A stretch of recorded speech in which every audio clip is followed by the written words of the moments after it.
جی آپ خوش آمدید کہتے ہیں ناظرین، ایک چھوٹے سے وقفے کے بعد آپ کی خدمت میں دوبارہ حاضر ہیں، اور آپ کے لیے جو اسکرین پر جو ہے وہ نمبر بھی آپ کو نظر آ رہا ہوگا، آپ فون کال کر سکتے ہیں اور ہم سے رمضان کے فضائل اور فضیلت کو شیئر کر سکتے ہیں۔ ہم سب جو ہے وہ مل کے اس کو رمضان کو جو ہے وہ مزید جو ہے وہ فروٹفل بنا سکتے ہیں، مزید اس میں مل کر، کیونکہ ہم سب مل کر اللہ تمام مومنین اور مومنات جو ہیں وہ اس کی فضیلت کو بڑھا سکتے ہیں۔ ایک حدیث میں رسول اکرم صلی اللہ علیہ وآلہ وسلم نے فرمایا، جو آدمی روزہ رکھتے ہوئے اپنے کردار اور گفتار میں جھوٹ نہ چھوڑے تو اللہ تعالیٰ کو اس کے بھوکے پیاسے رہنے کی کوئی ضرورت نہیں۔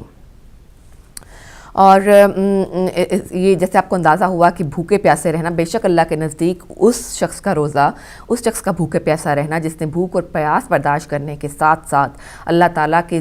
سکھائے ہوئے رستے پر چلا اور جن چیزوں سے اللہ تعالیٰ نے منع فرمایا اس سے دوری اختیار کی، تو بے شک اس میں کوئی شک نہیں کہ اللہ تعالیٰ اس کو بہت ہی عزیز جانے گا۔ لیکن اگر ایسا ہے کہ آپ بھوکے بھی رہے، پیاسے بھی رہے، روزے کی نیت بھی کر لی، لیکن آپ ان باتوں سے جو ہے وہ اپنے آپ کو نہیں روک پائے جو کہ نامناسب ہیں، جو کہ شرعی طور پر جو ہیں وہ نہیں کرنی چاہیے یا وہ اخلاق سے گری ہوئی ہیں، تو اس طرح کی باتوں کی وجہ سے آپ اپنے روزے کو جو ہیں وہ جو ہے وہ ضائع کر دیں گے، اور روزہ بھوک اور پیاس بھی برداشت کریں گے، اور اللہ کے ہاں اس کا کوئی بھی کسی بھی قسم کا جو درجہ ہے، جو آپ کو اس کی ریوارڈ ملنا تھا، وہ آپ حاصل نہیں کر سکیں۔ آپ نے ایک روایت میں ہے کہ ایک عورت رسول اکرم صلی اللہ علیہ وآلہ وسلم کی خدمت میں آئی اور کہنے لگی کہ میری ماں کا انتقال ہو گیا ہے اور اس پہ 1 مہینے کے روزے لازم ہیں۔ تو آپ نے فرمایا کہ تیرا کیا خیال ہے کہ اگر اس پر کوئی قرض ہوتا تو کیا تو اسے ادا کرتی؟ اس نے عرض کیا ہاں۔ آپ صلی اللہ علیہ وآلہ وسلم نے فرمایا کہ اللہ تعالیٰ کے قرض کا زیادہ حق ہے کہ اسے ادا کیا جائے۔ تو ان چھوٹی چھوٹی حدیثوں کی بات جو آپ کو میں بتا رہی ہوں کچھ تھوڑی دیر کے بعد، تاکہ ہم جو ہے ان سب چیزوں کو اپنے ذہن میں رکھ سکیں، اور چونکہ رمضان کا آغاز ہو چکا ہوا ہے، دیر نہ ہو جائے ہم سے کہیں ان سب باتوں کو، ان سب چیزوں کو جو ہمیں رسول پاک صلی اللہ علیہ وآلہ وسلم نے بتائی ہیں، ان کو مد نظر رکھتے ہوئے آپ اپنا رمضان گزاریں اور اس کے اجر و ثواب میں مزید اضافہ کریں۔ تو ذکر الہی کے آج میں آپ کو بتا رہی تھی کچھ کہ ذکر الہی کس قدر ضروری ہے۔ ذکر الہی کے ایک اور آپ کو میں ترجمہ ایک آیت کا بتانا چاہتی ہوں، آپ کے ساتھ شیئر کرنا چاہتی ہوں کہ قرآن پاک میں فرمایا گیا، جو شخص رحمان کی یاد سے غافل ہو جائے، جو شخص رحمان کی یاد سے غافل ہو جائے، ہم اس پر ایک شیطان مسلط کر دیتے ہیں تو وہ اس کا ساتھی ہو جاتا ہے، اور یہ شیطان ان کو رستے سے روکتا رہتا ہے، اور وہ شخص یہ خیال کرتا ہے کہ وہ سیدھے راستے پر ہے۔ وہی بات دوبارہ اگر آپ اس کو غور کریں تو یہ اس بات کے ساتھ جا کر لنک کرتی ہے کہ ہم بھوکے رہتے ہیں، ہم پیاسے رہتے ہیں، لیکن ہم اپنے آپ کو ان برائیوں سے نہیں روک سکتے، ان چھوٹی چھوٹی غفلتوں سے نہیں روک سکتے جن سے روکے جانے کی ہمیں ضرورت ہے، ان باتوں سے اپنے آپ کو محفوظ نہیں رکھ سکتے جن سے ہمیں محفوظ رہنے کی ضرورت ہے۔ تو ہمارا کھانا اور پینا، جو کھانے اور پینے کا خود کو روک لینا، وہ زائل ہو جاتا ہے، وہ اللہ تعالیٰ کے ہاں نہیں پہنچتا، اور اللہ تعالیٰ کو ہمارے بھوکے اور پیاس سے رہنے کی قطعاً ضرورت نہیں ہے۔ اور جو شخص رحمان کی یاد سے غافل ہو جاتا ہے، جو ذکر الہی سے غافل ہو جاتا ہے، تو اللہ تعالیٰ اس کے دل پر جو ہے وہ مہر لگا دیتا ہے، اللہ تعالیٰ اس کے دل کو بند کر دیتا ہے اپنی یاد کے لیے، اور اس کے اوپر ایک شیطان مسلط کر دیتا ہے۔ اور پھر وہ شیطان کیا کرتا ہے کہ وہ آپ یہ سمجھتے ہیں، جب آپ سمجھتے ہیں کہ میں جو کر رہا ہوں، میں جو کر رہی ہوں وہ صحیح کر رہی ہوں، پھر اللہ تعالیٰ اس پہ ایک مزید ظلم، ایک ظلم تو نہیں کہنا چاہیے، میں یہ کہوں گی کہ اللہ تعالیٰ اس کے اوپر مزید ایک یہ جو ہے وہ پابندی لگا دیتا ہے کہ آپ کو یہ لگتا ہی نہیں کہ آپ غلط کر رہے ہیں، آپ کے اندر سے وہ حس جو ہے وہ اللہ تعالیٰ ختم کر دیتا ہے، اب وہ اندر سے وہ جذبہ ختم کر دیتا ہے جو آپ کو یہ احساس دلاتا ہے، آپ کا ضمیر مردہ کر دیتا ہے کہ آپ غلط کر رہے ہیں، آپ کو اپنا غلط کیا ہوا بھی یہ جو ہے اور وہ صحیح لگنے لگتا ہے، اور اس سے بڑا عذاب جو ہے وہ کیا ہو سکتا ہے، اس سے بڑی سزا اور اس سے بڑی بد نصیبی کیا ہو سکتی ہے کہ جب ہم غلطی کریں خدا کے ہاں اس کے معافی مانگنے کے بجائے اس پر اترائیں اور یہ سمجھیں کہ ہم نے اس کو صحیح کہا ہے۔ ذکر الہی کی جو فضیلت ہے کچھ حدیث کی روشنی میں بھی آپ کو بتاتی چلوں, آپ کو میں نے قرآنی آیات کی مدد سے جو ہے وہ کوشش کی ہے بتانے کی تھوڑی سی, کہ اسی طرح حدیث کی روشنی میں بھی ذکر الہی کی بہت ساری فضیلت ہے. ایک روایت ہے کہ رسول اکرم صلی اللہ علیہ وآلہ وسلم نے فرمایا کہ آسمان کے فرشتے اللہ کے ذکر کرنے والوں کے گھروں کو پہنچاتے ہیں اور ان کے گھر روشن ہو جاتے ہیں جیسے اہل زمین چمکتے ہوئے ستاروں کو پہچانتے ہیں. اسی طرح سے اللہ تعالیٰ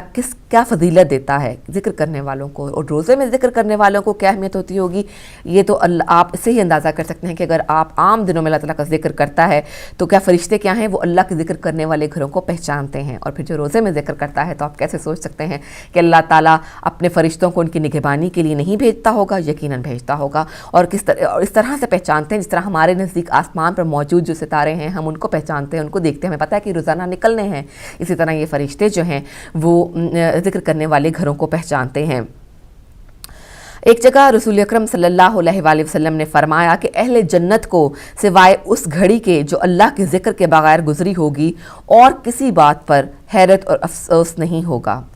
یعنی کہ جو لوگ جنت میں داخل کر دیے جائیں گے, پہلے تو ہم اس بات پر غور کریں کہ وہ کون لوگ ہوں گے جو جنت میں شامل کر دیے جائیں گے. جنت میں شامل کیے جانے والے صرف وہ لوگ ہوں گے جنہوں نے اللہ اور اس کے رسول کے بنائے ہوئے رستوں کو اختیار کیا, اللہ, اس کے رسول اور اہل بیت کی جو رسی تھی اس کو مضبوطی سے پکڑے رکھا اور پھر اپنی جو ہے وہ راہ نجات پائی. یہ وہ لوگ ہیں جو جنت میں داخل ہوں گے. اب اس پہ ایک اور بات کی گئی ہے کہ جنت میں موجود لوگ بھی تھوڑا سا کچھ افسوس ہوگا ان کو, اور وہ کس بات پر ہوگا, اس قدر ان کے دل جو اللہ تعالیٰ نے دنیا میں ذکر الہی سے معمور کیے رکھے, ان کو اسے راحت اور خوشی نصیب فرماتا رہا کہ اہل جنت کو جو اگر ایک سیکنڈ بھی ان کی زبان سے یا ان کے عمل سے یا ان کے کردار سے ذکر الہی نہیں ہوا ہوگا تو وہ اس پر بھی پچھتا رہے ہوں گے. کیا خوب یہ بات ہے کہ جنت میں موجود وہ لوگ جن سے کہیں تھوڑا سا ذکر میں کہیں تھوڑی سی جو ہے وہ تھوڑی سی دیر ہو گئی ہوگی, تھوڑی سی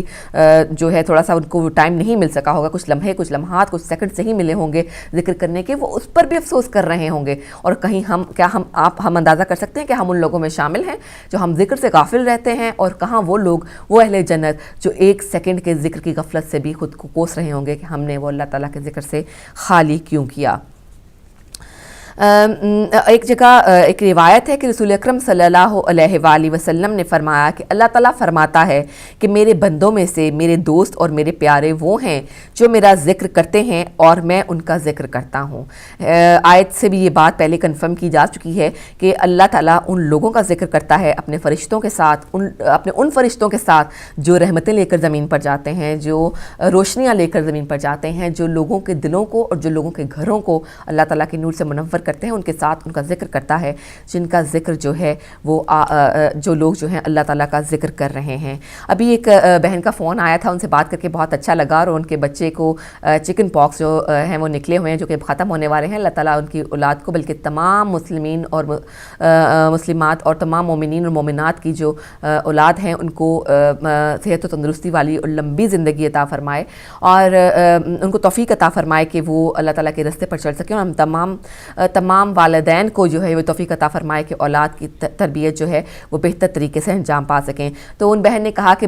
بچہ جو ہے وہ تسبیح اس کو کہا ہے بہن نے کرنے کے لیے, تو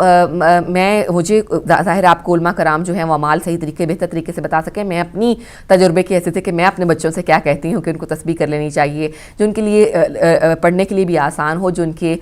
زبان پر بھی جو ہے وہ آسانی سے آ سکیں. سب سے بہترین کلمہ سبحان اللہ ہے, اور سبحان اللہ کا جو ورد ہے, آپ ایک تسبیح بچے سے سبحان اللہ کی کروا لیجئے, پھر اللہ اکبر کی کروا لیجئے, تسبیح فاطمہ کروا لیجئے. تو تسبیح فاطمہ کا تو ویسے ہی بہت زیادہ اجر ہے, اور دل کو جو فوری سکون ہے, آپ کیونکہ یہ ایک ایسی میڈیسن ہے جو آپ پڑھتے ہی, جو کھاتے ہی آپ فوراً ٹھیک ہو جاتے ہیں, آپ کے اندر انرجی پیدا ہو جاتی ہے, آپ کے اندر نور بھر جاتا ہے, اور آپ اپنے آپ کو اللہ تعالیٰ کے قریب جو ہے وہ تصور کرتے ہیں. تو آپ بچے سے کہیے کہ وہ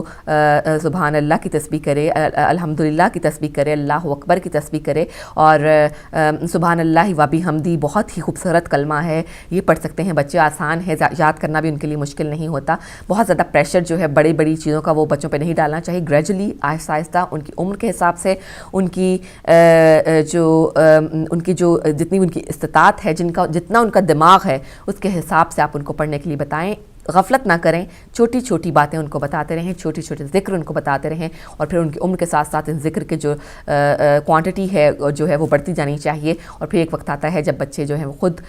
جوان ہو جاتے ہیں, جب تو وہ ان کو اللہ تعالیٰ سے محبت جو ہے وہ نیچرلی ان کے دلوں کے اندر پیدا ہو چکی ہوتی ہے, وہ محبت جو ماؤں نے ان کے دلوں میں بھری ہوتی ہے, اور اس کی وجہ سے یہ تمام جو کریڈٹ ہے ان کی ماں کو جاتا ہے, ان کے باپ کو جاتا ہے, جو ان کو خدا کے ذکر کی طرف جو ہے وہ مشغول کرنے کی کوشش کرتے ہیں. کوشش کریں رات کو بچوں کو سونے سے پہلے آپ ایک تسبیح ہی ان سے کہیے کہ وہ اللہ تعالیٰ کے ذکر کی جو ہے وہ سونے سے پہلے کرتے رہیں, خواہ وہ تسبیح فاطمہ ہو یا صرف اللہ اکبر ہی پوری تسبیح کا پڑھ دیجئے, سبحان اللہ و بحمدہ کی پوری تسبیح کر لیجئے, کلمہ طیبہ کی پوری تسبیح کر لیں. بچوں کے لیے یہ آسان ہوتی ہیں یہ والی تسبیحیں کرنے, اور آپ دیکھیں کہ آہستہ آہستہ ان کو اس کی عادت پڑ جائے گی, اور وہ جب وہ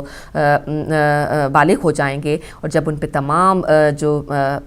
فرائض ہیں وہ ان پر لاگو ہونے لگیں گے, تو اس طرح سے وہ اس کو ان کو بغیر کسی بوجھ صبر کیے ہوئے, بغیر کسی برڈن کو اپنے اوپر محسوس کیے ہوئے وہ جو فرائض ہیں وہ بخوبی انجام دیتے رہیں گے. بات کری تھی میں ذکر الہی کی, اور ذکر الہی میں آپ کو احادیث کے بارے میں کچھ بتا رہی تھی کہ رسول اکرم صلی اللہ علیہ وآلہ وسلم نے فرمایا کہ غافلوں کے بیچ میں ذکر والا ایسا ہے جیسے سوکھے اور ٹوٹے ہوئے درختوں کے درمیان سرسبز درخت ہوتا ہے. یہ کتنی پیاری بات ہے, اور سن کر اس حدیث کو سن کر ہی دل میں جو ہے وہ کلیاں کھل اٹھتی ہیں, اور بہت خوشی محسوس ہوتی ہے, سرور محسوس ہوتا ہے کہ اگر ہم ذکر کرتے ہیں, ہم میں سے وہ سب لوگ جو ذکر کرتے ہیں, اور میں امید کرتی ہوں کہ ہمارے تمام ناظرین جو ہدایت ٹی وی کی جو معلومات ہیں, جو ہدایت ٹی وی کی نشریات ہیں, جو ہدایات ہیں, ان سے فائدہ اٹھاتے ہیں, لیکن اور وہ لک فارورڈ کرتے ہیں کہ ہمیں مزید بہتر سے بہتر بات جو ہے وہ سننے کو ملے, بہتر سے بہتر حدیث سننے کو ملے, اور جو ہمارے علماء کرام ہیں وہ اس کو مزید ان کی تفسیر آیات کے بیان کریں تاکہ ہمارے دلوں کے جو در ہیں وہ مزید روشن ہو جائیں. تو پھر اس کے اندر جب ایسی حدیث ہمیں سننے کو ملتی ہے کہ غافلوں کے بیچ میں ذکر والا ایسا ہے جیسے سوکھے اور ٹوٹے ہوئے درختوں کے درمیان سرسبز درخت ہوتا ہے, تو کتنی خوشی محسوس ہوتی ہے کہ اگر ہم ذکر کرتے ہیں تو ہم ان میں سے ہیں جو سوکھے اور ٹوٹے ہوئے درختوں کے درمیان سرسبز درخت کی طرح کھڑے ہیں. سبحان اللہ. اور کیا آپ نہیں چاہیں گے, کیا ہم نہیں چاہیں گے کہ ہم غافلوں کے درمیان میں ذکر کریں اور ذکر کریں, اور ہم ان میں سے بن جائیں, ایسے سرسبز اور توانا درخت کی طرح بن جائیں جو دوسروں کو راحت نصیب کرتا ہے, جو دوسروں کو چھاؤں دیتا ہے, جو دوسروں کو پھل دیتا ہے, جو دوسروں کو سایہ دیتا ہے, اور خود جو ہے وہ کڑی دھوپ میں رہ کر بھی اللہ کے بندوں کے لیے جو ہے وہ سائے اور ٹھنڈک کا باعث بنتا ہے. پھر ایک حدیث میں ایک روایت میں ہے کہ رسول اکرم صلی اللہ علیہ وآلہ وسلم نے فرمایا جو شخص اللہ تعالیٰ کا ذکر کرتا ہے اور جو اللہ تعالیٰ کا ذکر نہیں کرتا ان کی مثال ایسے ہی ہے جیسے ایک زندہ اور دوسرا مردہ. بہت ہی جو ہے یہ واضح قسم کی ایک حدیث ہے جس کے بعد میرا خیال اس کی تفصیل میں جانے کی ضرورت ہی نہیں پڑتی. کیا فرق ہے ذکر الہی کرنے والے میں اور نہ ذکر الہی کرنے والے میں؟ ایک زندہ ہے اور ایک مردہ ہے. زندگی اور موت میں کتنا فرق ہے, زندگی اور موت میں کیا کمیاں ہیں جو موت میں جو زندہ کو حاصل ہے وہ مردہ کو حاصل نہیں ہے. یہ ہم زندہ انسانوں سے بڑھ کر بہتر اور کون جان سکتا ہے. تو پھر کیا پیچھے کوئی بات کو ابہام باقی ہی نہیں رہتا کہ ذکر کرنے والا جو ہے وہ ایسے ہے جیسے زندگی اس کو دے دی گئی ہے, جیسے اس کو زندگی سے نواز دیا گیا ہے, اور جو ذکر نہیں کرتا وہ غافل ہے اور وہ مر چکا ہے. بے شک وہ سانس لیتا ہے, بے شک وہ پانی پیتا ہے, بے شک وہ کھانا کھاتا ہے, بے شک وہ زندگی کو انجوائے کرتا ہے, اس کو جو ہے اپنی حدود سے پار کر جاتا ہے اس کا لطف اٹھانے کے لیے, لیکن وہ اللہ کے نزدیک مرتا ہے. وہ روحانی طور پر مر چکا ہے, لیکن ذکر کرنے والا, اللہ کو یاد کرنے والا وہ زندہ ہے, اور مرنے کے بعد بھی اللہ تعالیٰ کے ہاں اس کے درجات اس قدر بلند کیے جائیں گے کہ وہ زندوں سے بڑھ کر اس کے درجات ہوں گے.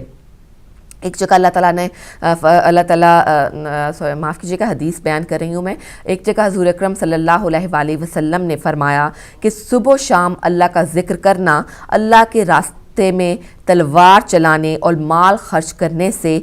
بہت بہتر ہے. فرمایا کہ صبح شام اللہ کا ذکر کرنا اللہ کے راستے میں تلوار چلانے اور مال خرچ کرنے سے بہتر ہے. یہ دیکھیں کتنی خوبصورت بات ہے. ہم جو عام لوگ ہیں, ہم لوگ جن کے اندر نفسانی خواہشات جو ہیں وہ اللہ کے ولیوں سے جو ہے وہ کہیں زیادہ پائی جاتی ہیں, وہ اس میں کیا ہوتا ہے کہ ہم یہ کر سکتے ہیں کہ آپ اگر ہم تلوار لے کر جہاد کے لیے نہیں نکل سکتے, سکتے. اگر ہم کسی اور طرح سے جو ہے وہ مال خرچ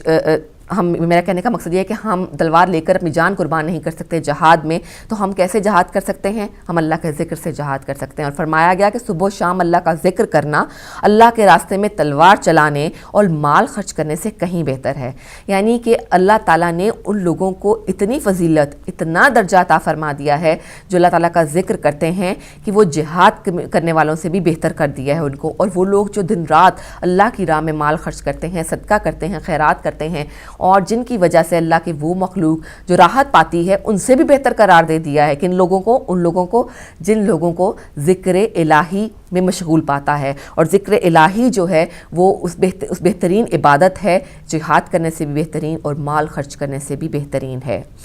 تو یہ تو بہت ہی آسان بات ہے. دیکھیں پھر تو اللہ تعالیٰ نے ہمارے لیے زندگی میں کتنی آسانیاں پیدا کر دیں. اس کے پاس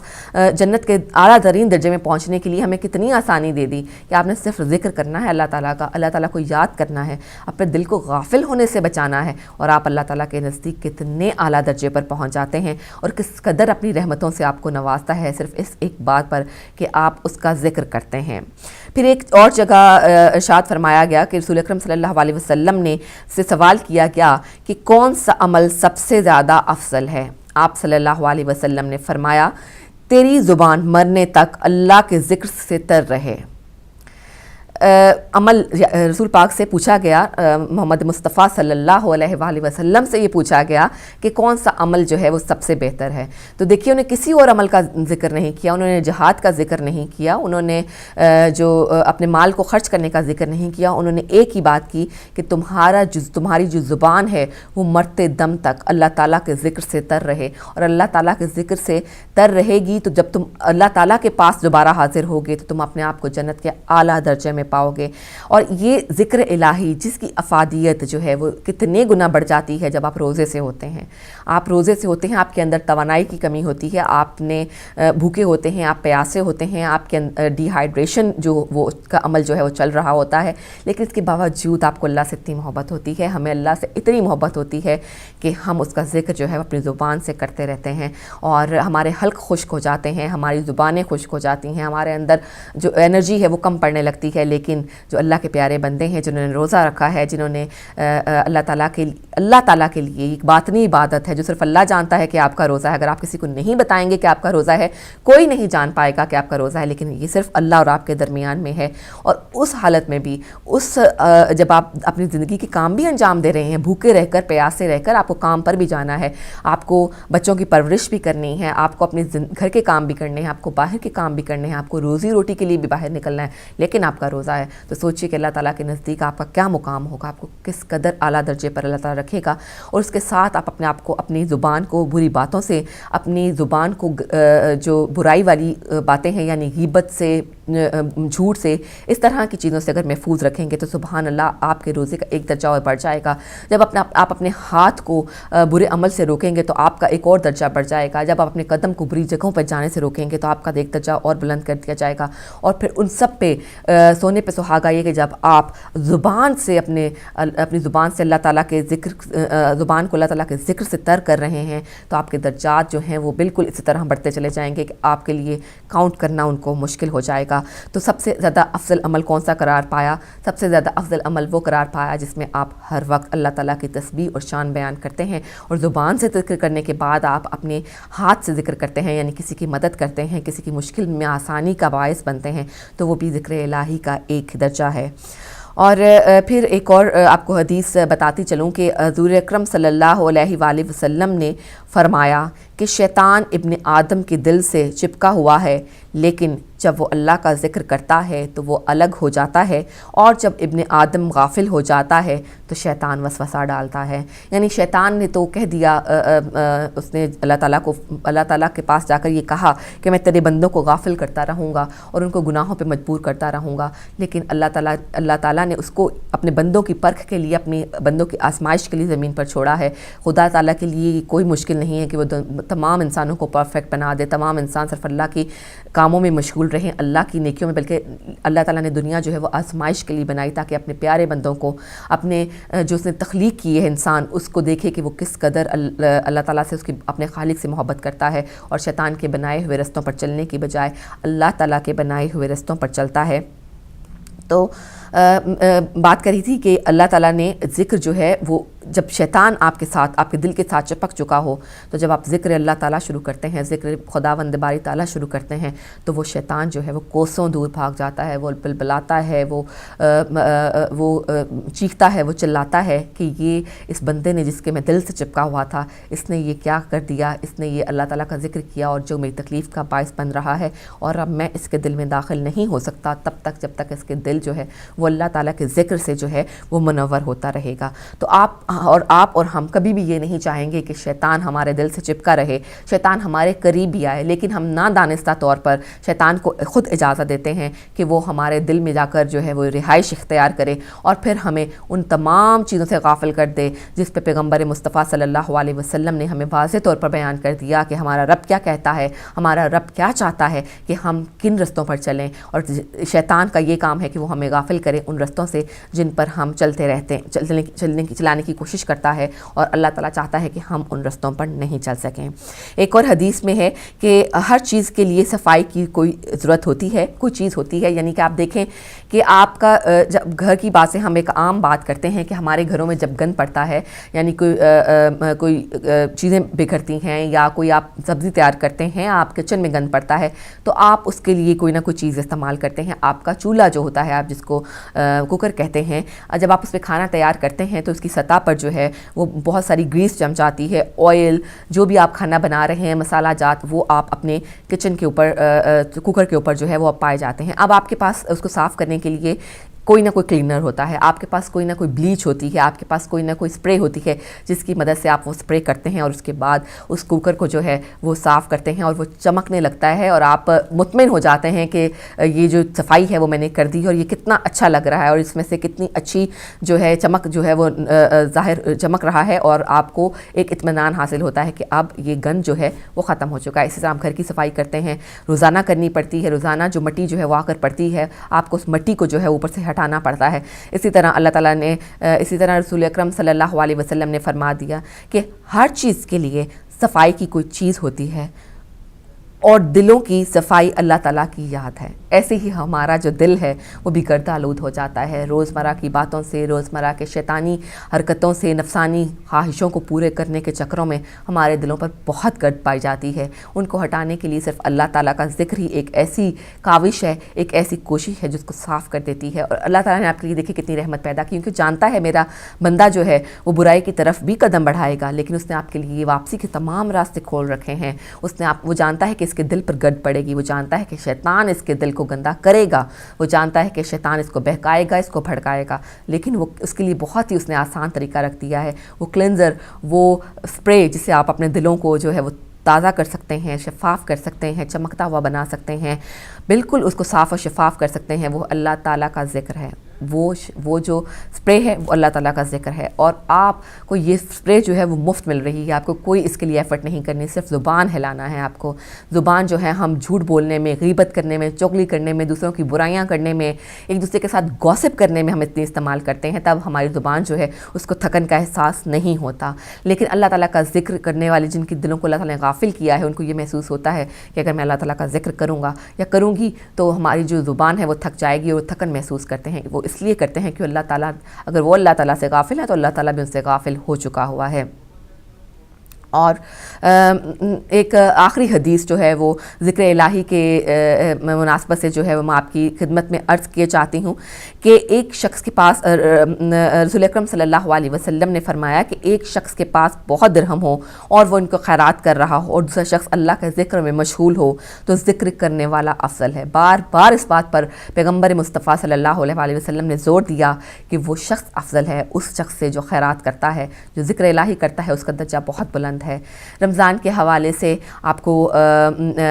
تھوڑی سی میں نے کوشش کی کہ جو میرے پاس نالج ہے، جو میرے پاس ہے، وہ آپ کے ساتھ شیئر کر سکوں اور ہم اپنے روزوں کو بہترین بنا سکیں۔ اور مجھے پوری امید ہے کہ ہم اور آپ جو ہیں کوشش کریں گے، اپنی زندگی کوشش کیا کریں گے بلکہ اپنے روزے کو ہم کمپلیٹ کرنے کی کوشش کریں گے، بالکل ویسا روزہ بنائیں گے جیسا کہ ہمارے امام رکھا کرتے تھے، جیسا کہ ہمارے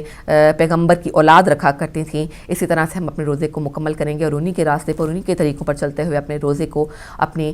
جو ہے دین کی ڈھال بنائیں گے۔ تو ناظرین، آج کا جو ظہر ہدایت ہے وہ یہاں تک ہی تھا میرا اور آپ کا ساتھ۔ اس کے بعد جو ہیں وہ مسلسل آپ کے خدمت میں جو ہے رمضان کے حوالے سے دوسری نشریات پیش کی جاتی رہیں گی۔ ہمارے دوسرے پریزنٹرز جو ہیں وہ آپ کی خدمت میں پیش ہوتے رہیں گے اور آپ کو جو ہدایت کی رستہ ہے اس پر چلنے میں مدد دیتے رہیں گے۔ فی الحال میں آپ سے اجازت چاہوں گی، انشاءاللہ آپ سے دوبارہ پھر ملاقات ہوگی ظہر ہدایت کے ساتھ۔ اور اپنا بہت سا خیال رکھیے گا، اپنے اور اپنے ارد گرد رہنے والوں کا بھی خیال رکھیے گا اور کوشش کیجیے گا کہ ان کی جو روزے ہیں ان میں بھی آپ ان کی مدد کر سکیں۔ تو فی الحال آپ مجھے اجازت دیجیے، انشاءاللہ آپ سے پھر ملاقات ہوگی، تب تک کے لیے خدا حافظ۔